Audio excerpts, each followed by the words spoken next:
Сәлеметсіңдер ме балалар?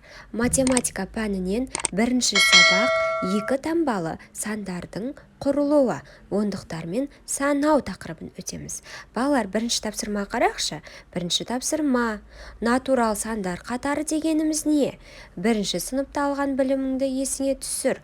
Балалар, натурал сандар қатары дегеніміз не екенін есімізге түсірейікші? Натурал сан дегеніміз не? Жақсы, жарайсыңдар. Натурал сандар дегеніміз заттарды немесе ұғымдарды санау үшін қолданылатын сандарды айтамыз, балалар. Натурал сандардың ең кішісі 1 болса, оның ең үлкені жоқ екен, балалар. Яғни натурал сандар ол шексіз. Балалар, ал цифр дегеніміз не екен есімізге түсірейікші? Цифр бұл таңба. Оларға 0, 1, 2, 3, 4, 5, 6, 7, 8, 9 цифрлары бар. Яғни осы цифрлардың көмегімен сандар жазылады. Енді балалар, екінші тапсырмаға қарайық. Екінші тапсырманың асы. Шаршыларды сана. Егер бір шаршыны бір бірлік деп қабылдасақ, онда неше бірлік бар? Балалар, шаршыларды санайық. 1, 2, 3, 4, 5, 6, 7, 8, 9, 10. Яғни 10 шаршы бар екен. Сонда неше бірлік бар екен? 10 бірлік бар екен. Жақсы, жарайсыңдар. Яғни бір бірлік бізде 1-ге тең, 2 бірлік 2-ге тең, 3 бірлік 3-ге, 4 бірлік 4-ге, 5 бірлік 5-ге, 6 бірлік 6-ға, 7 бірлік 7-ге, 8 бірлік 8-ге, 9 бірлік 9-ға, 10 бірлік бізде 1 ондықты құрайды. Яғни 1 ондықта 10 саны бар. Келесі әсіне қарайық. Ондықтармен, бірліктермен сана. Ондықтармен санайық және бірліктермен санайық. Шаршыларды санайық. Бірінші қанша отыр? 10, 10 шаршы тұр екен. Яғни 10 шаршыда, яғни 1 ондықты құрайды. 1 ондыққа 1 бірлікті қоссақ 11. Келесі суретке қарайық. Яғни 1 ондыққа 2 бірлікті қоссақ 12. Жақсы, жарайсыңдар. Келесі бұға қарайық. Шаршыларды ондықтармен сана. 1 ондық нешеге тең бізде? 10-ға тең. 2 ондық нешеге тең? 20-ға тең. 3 ондық нешеге тең? 30-ға. 4 ондық 40-ға тең. 5 ондық бізде 50-ге тең. Жақсы, жарайсыңдар балалар. Олай болса, келесі үшінші тапсырмаға қарайық. Үшінші тапсырма сандарды ата және жаз.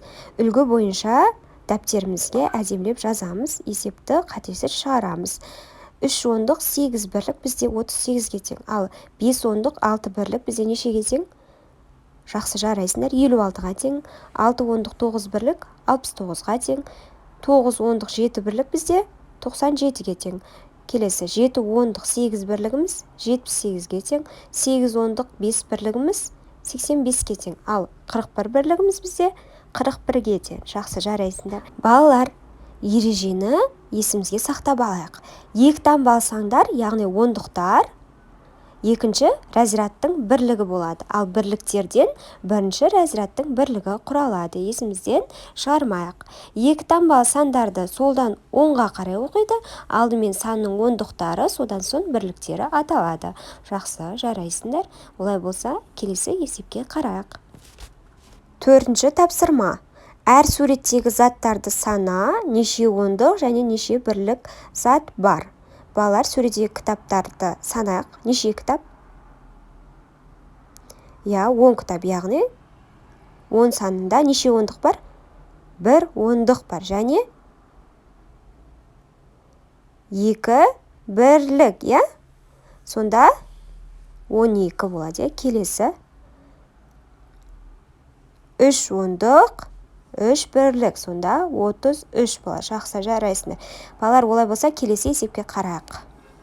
Келесі 50-ден 60-ға дейін тура санай отырып жаз. 40-тан 30-ға дейінгі сандарды кері ретпен ата және жаз.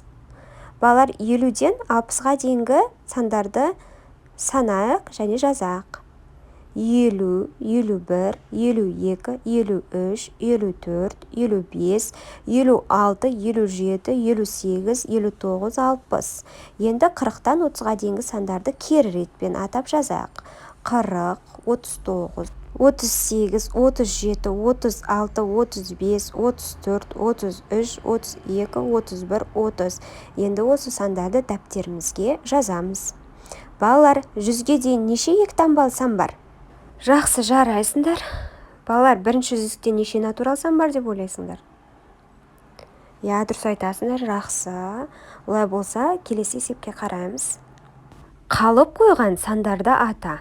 50 бірлік бізде 50-ге тең, 51 бірлік 51-ге тең. Келесі 60 бірлік 60-ға тең, 61 бірлік 61-ге тең, балалар. 70 бірлік 70-ге тең, 71 бірлік 71-ге тең. Келесі балалар, әсіне қарайық. 10 ондықта 100 бар, 9 ондықта 90 бар, 8 ондықта 80-ге тең, 7 ондықта 70-ге тең, 6 ондық 60-ға тең, 5 ондық 50-ге тең, 4 ондық 40-ға тең, 3 ондық 30-ға тең, 2 ондық 20-ға тең, 1 ондық 10-ға тең. Жақсы, жарайсыңдар. Олай болса, келесі есепке қарайық. 7-ші есеп. Жауабы 15-ге тең мысалдарды ғана жаз. 16-ның 3-ке қосындысының мәні 15-ге тең бе, балалар? Жоқ, дұрыс айтасыңдар. 19-ның 4-ке қосындысының мәні 15-ге тең. Келесі 19-ның 2-ке айырмасының мәні 17, 15-ке тең емес екен. Келесі 12-ның 2-ке қосындысының мәні 14, 15-ке тең емес.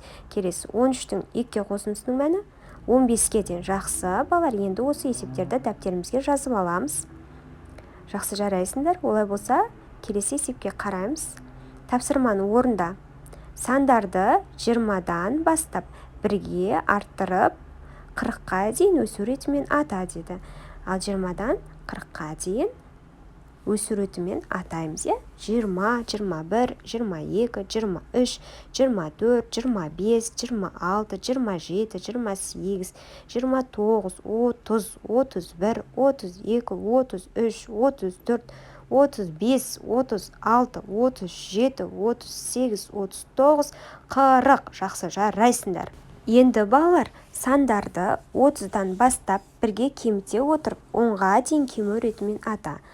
30, 29, 28, 27, 26, 25, 24, 23, 22, 21, 20, 19, 18, 17, 16, 15, 14, 13, 12, 11, 10, 9, 8, 7, 6, 5, 4, 3, 2, 1. Жақсы, жарайсыңдар балалар. Олай болса, келесі есепке қарайық. Сандарды ата деді. 73, 37, 77, 33. Балалар, неше сан жазылған? 4 сан жазылған екен, Әр санның жазылуында 3 және 7 сипыры нені білдіреді? Бірінші 73 санда 7 ондық 3 бірлік бар екен, 37 санда 3 ондық 7 бірлік бар. 77 санда 7 ондық 7 бірлік бар. 33 санда 3 ондық 3 бірлік бар. Яғни 7 және 3 сандарынан бізде 4 санды құрап жазған екен, Жақсы, жарайсыңдар. Балалар, есімізге сақтайық. Санның жазылуында әрбір сипыр белгілі бір орынға, яғни позицияға оны разряд деп атайды. Жақсы, жарайсыңдар балалар. Осымен біздің сабағымыз аяқталды. Каналға жазылып, лайк басуды ұмытпаймыз. Келесі сабақта кездескенше сау болыңдар балалар.